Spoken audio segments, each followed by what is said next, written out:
ఎడతెరిపి లేకుండా కురుస్తున్న భారీ వర్షాలకు మంజీరా నది ఉప్పొంగి ప్రవహిస్తోంది.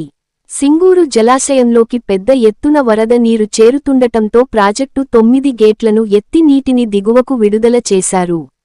దీంతో ఏడుపాయల శ్రీ వనదుర్గా భవానీ మాత ఆలయం జలదిగ్బంధంలో ఉంది. ఆలయం ముందు నుంచి వెళ్లే నది పాయ జలాలు ఆలయ శిఖరం వరకు చేరుకున్నాయి.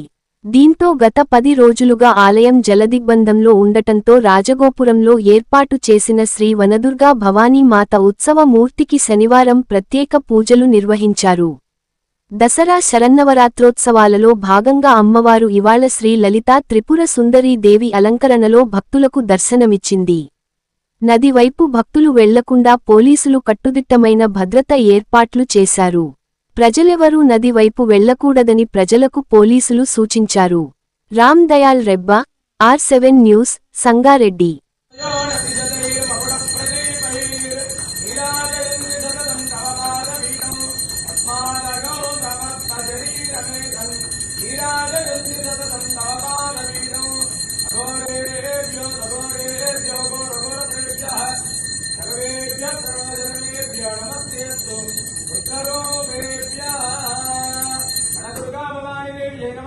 कर्पूर मंगलानि समर्पयामि। अनदुर्गा माता